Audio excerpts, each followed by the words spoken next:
22 de abril último, matopa Sarakita, tata de short visits na Bonaire, and it happens to be que nós temos mesmo vuelo. Então, na airport na Bonaire, nós começamos a conversar. Sarakita avisa a mim, está contando que ela organiza camp junto com friend de na Bonaire e na Tahasiele Turanha. E na conversação a abre, ela explica-me de seus planos para zomer. E certo momento, você pensa, Sarakita está em Bonaire, e está organizando seu camp, pero de com é facilidade, de com é oportunidade para organizar o necessário aqui não tampouco não está sucedendo as coisas que está fazendo na Bonaire.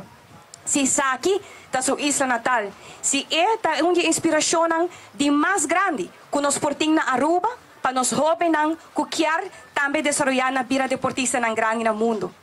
Sarakita passa a visitar-nos.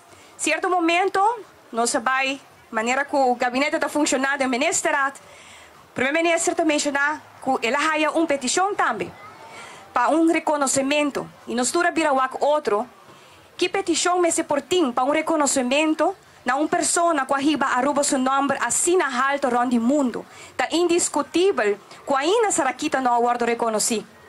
E de uma forma assim, acelerar, o peligre, cortando seu plano um tique de zomer, não se bisa, não, Sarakita tem que guardar reconhecer, agora que não. Sarakita não tem que guardar nem dia mais para guardar reconhecer. Para a sociedade, o qual o tempo acaba, me quer não somente Aruba, tá wak que tá mestera passa, pero também mais que turcos, nos muchanan e nos jovenan, mester wak também, cada vez em nome aqui para inspirar, para também tá participativo dentro deporte aqui.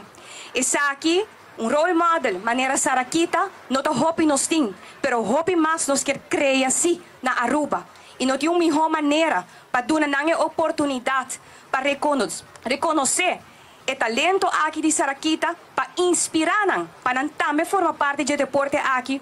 E mais que outra coisa, dar Sarakita seu lugar merecido.